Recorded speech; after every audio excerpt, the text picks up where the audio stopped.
بسم اللہ الرحمن الرحیم۔ السلام علیکم ویورز، میں جاوید خان آپ کو اپنے چینل جے کے انالیسز میں ویلکم کرتا ہوں۔ آج ہم اپنے ایپیسوڈ 8 کلب آف 7 جو میں نے کچھ ہفتے پہلے کیا تھا پروگرام، اس کے تناظر میں ہم چند پروگرام کریں گے اور آپ کو ہمارے ملک پر مسلط جو کلب آف 7 کے مافیاز ہے ان کی انٹر کنیکٹیوٹی بتاؤں گا، اور آپس میں جو یہ کولابریشن اور ایک دوسرے یعنی یہ ملک یہ کلب آف 7 کے ممبر اپنے لیے چلا رہے ہیں، ان کو 22 کروڑ عوام کی کوئی فکر نہیں ہے، یعنی 1% بھی یہ اس کا خیال نہیں رکھتے ہیں۔ پہلے ہم آج کے پروگرام میں موجودہ جو حالات سیاسی حالات ہے اس کا ایک پریویو کریں گے، جس سے آپ کو اندازہ ہوگا، اور اس کے تناظر میں ہم آگے چند بڑی ہمارے ملک کے جو بلنڈر ہے، ڈیزاسٹر ہے، اس ملک کے ساتھ جو کھلواڑ کیا گیا ہے، اس کو مثال کے طور پر میں پیش کروں گا کہ یہ کس طرح ایک دوسرے کے ساتھ جڑے ہوئے ہیں۔ آج کل کے جو پولیٹیکل حالات ہے اس کو اگر آپ دیکھیں تو اس وقت ہمارا ملک پاکستان جس حالات میں گھرا ہوا ہے، نمبر 1 ہمارا ایشو ہے کہ ہم اکنامکلی کلیپس کر گئے ہیں، ہم عملاً دیوالیہ ہو چکے ہیں، اور ہمیں کچھ نظر نہیں آتا ہے اور نہ چھٹکارے کا کوئی راستہ نظر آتا ہے۔ کبھی ہم ویسٹ کی طرف بھاگتے ہیں، کبھی ہم IMF کی طرف بھاگتے ہیں، کبھی ہم چائنا کی طرف جاتے ہیں، کبھی ہم سعودی عرب کی طرف جاتے ہیں، کسی سے $3 ارب لیتے ہیں، کسی کو $2 ارب واپس کرتے ہیں، پھر کسی اور سے $4 ارب مانگتے ہیں۔ آخر یہ کوئی چھوٹا موٹا ملک نہیں ہے جن کی چند لاکھ نیوزی لینڈ کی طرح آبادی ہے، یہ 22-23 کروڑ مخلوق ہے، اور جغرافیائی لحاظ سے بھی یہ ایک بہت بڑا ملک ہے۔ تو آخر یہ ڈرامہ کب تک ایسے چلے گا؟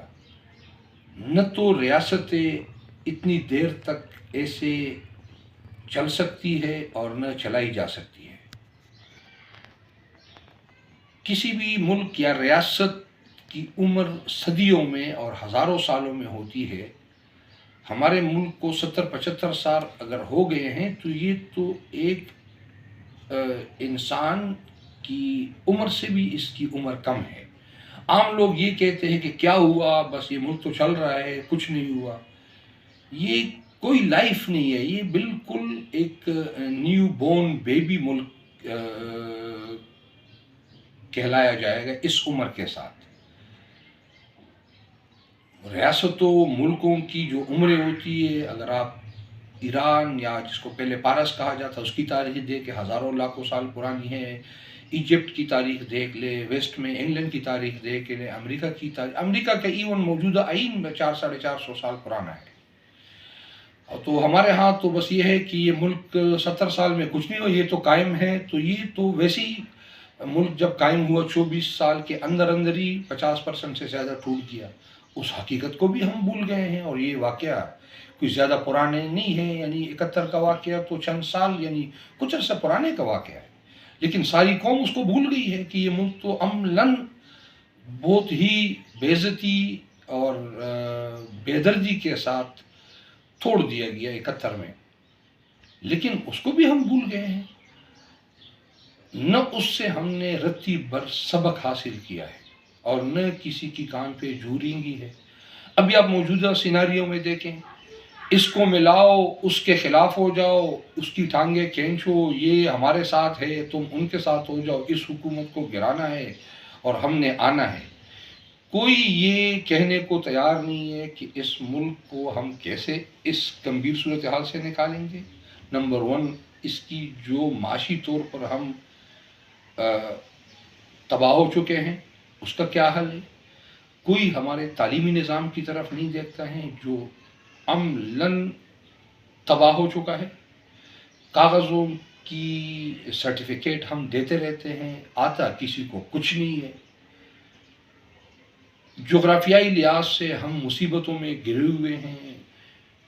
ایسٹرن، ویسٹرن اور سارے بارڈر پہ حالات ایسے ہیں کہ ہر طرف سے ہم پہ دشمن اور سازشی عناصر حملہ آور ہیں۔ ان میں ان لوگوں کا قصور نہیں ہے، ہم ان پہ کیوں حملہ آور نہیں ہو سکتے؟ اس میں قصور پہلے ہم اپنے گریبان میں دیکھیں۔ جب تک ہم انٹرنلی مضبوط نہیں ہوں گے اس وقت تک ہم باہر کے لوگ ہم پہ ایگریشن بھی کریں گے اور ہم روتے ہی رہیں گے۔ پہلے ہم نے اپنے گھر کو، اپنے آپ کو مضبوط بنانا ہوگا، تبھی ہم باہر کے لوگ جرأت بھی نہیں کر پائیں گے۔ لیکن ہم نے اپنے گھر کو، ہاؤس کو تو آرڈر میں کرنے نہیں ہے، اور یہ رونا ہے کہ فلانا سازش کر رہے اور فلانا کر رہے۔ آف کورس کرے گا، ہر کمزور بندہ مار کھاتا ہے، جب تک کہ یا تا وقت کہ وہ اپنے آپ کو توانا نہ بنا دے اور وہ اپنے اس کے اندر جو اپنے گونسے کے اندر جو اس کا مکہ ہے اس کے اندر طاقت نہ ہو تو دوسرے کے مکے کھاتا رہے گا۔ ہم اپنے آپ کو صحیح کرنے کے لیے تیار تو بالکل بھی نہیں ہے، نہ ہمارا کوئی ارادے ہیں۔ اور کبھی ہم یہ جو ملبہ ہے وہ امریکہ کے اوپر پہنتے ہیں، کبھی افغانستان کے اوپر، کبھی انڈیا کے اوپر، اور کبھی ویسٹ کے اوپر، اور کبھی ایسٹ کے اوپر۔ تو یہ کہانی زیادہ دیر نہیں چلنی ہے۔ ہمیں سب سے پہلے، جس طرح میں نے کہا کہ آپ موجودہ حالات کو دیکھیں، اس چیز سے ہم نکل ہی نہیں پاتے ہیں، دھرنوں سے، لانگ مارچوں سے۔ ایک فیشن سا بن گیا ہے، اگر کوئی 200 بندہ نکالتے ہیں، ملین مارچ ہے، فلانا ہے، گھیراؤ کرو۔ یہ کبھی کسی نے یہ سوچا ہے کہ بھئی آئیں یہ سب مل کر بیٹھ جائیں، یہ سیاستدان، یہ لیڈرشپ، یہ تھنک ٹینکس اور یہ سو کالڈ بیوروکریسی، کہ بھئی اس ملک آخر ہمارا لاحمل کیا ہوگا اس گمبھیر صورتحال سے نکلنے کے لیے؟ بالکل اس طرف کسی کا سوچ بھی نہیں ہے۔ بس یہ ہے کہ میرے اوپر آپ نے کیس بنائے ہیں، اس سے جان چھوڑاؤ۔ دوسرا کہہ رہے کہ میں جب آپ جائیں گے تو میں آپ کو نہیں چھوڑوں گا، اور اسی میں پہلے بھی یہ ملک کے 2 ٹکڑے ہو گئے ہیں اور یہ اب لگی ہوئے ہیں یہ بقایا ملک کے پیچھے بھی۔ خدا را ہمیں اٹھ کھڑے ہونا چاہیے، اور یہ کوئی فیکٹری کے مزدور اس ملک کو نہیں بدلیں گے۔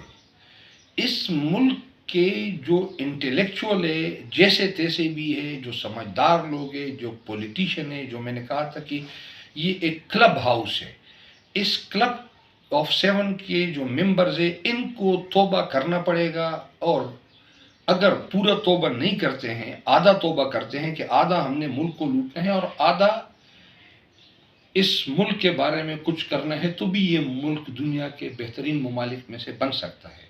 لیکن اگر ان کا 1% بھی ملک کا خیال نہ ہو اور ہر وقت ان کا اقتدار اور مال بنانے کا سوچ ہو، تو پھر تو خدائی حافظ ہے ایسی ریاستیں، آپ کچھ بھی کہیں، میرے سے زیادہ محب وطن کوئی نہیں ہو سکتے، نہ ہمیں کسی سے سرٹیفکیٹ لینے کی ضرورت ہے۔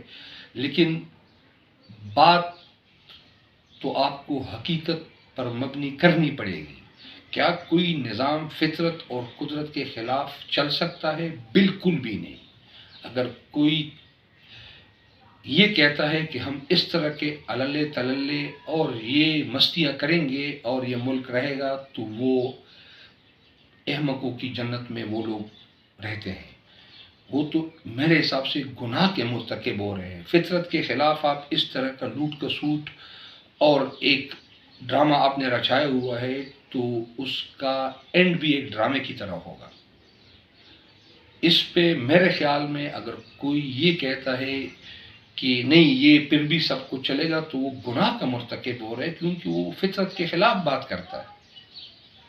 تو یہ ایک مثال میں نے دی ہے، آگے میں آپ کو بتاؤں گا کہ یہ کس طرح ایک دوسرے کو فیسیلیٹیٹ کرتے ہیں اور آپس میں یہ طبقات ملے ہوئے ہیں جو میں نے پہلے ذکر کیا تھا کہ جس میں یہ ہماری پولیٹیشین، سویلین اور ملٹری بیوروکریٹس، جوڈیشل بیوروکریسی، سرمایہ دار، جاگیردار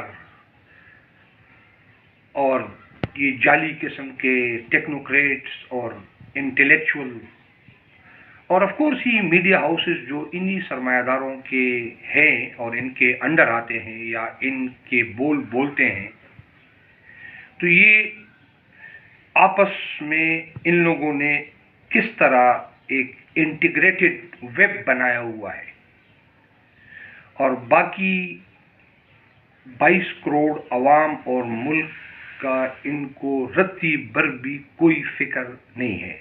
یہ چیزیں آگے کہ انشاءاللہ پروگرام میں آپ کو چند میگا پروجیکٹس اور ان کے کارنامے جب بتاؤں گا، اور کہ کس طرح خوبصورتی سے اپنے ان طبقات کے لیے کوئی قانون نہیں، اور جو قانون سائیکل چور اور موبائل چور کے سے جو جیلیں بھری ہوئی ہے ان کے لیے الگ قانون ہے، اور الگ نہیں بلکہ قانون ہے ہی صرف یہ 22 کروڑ عوام، غریب عوام کے لیے۔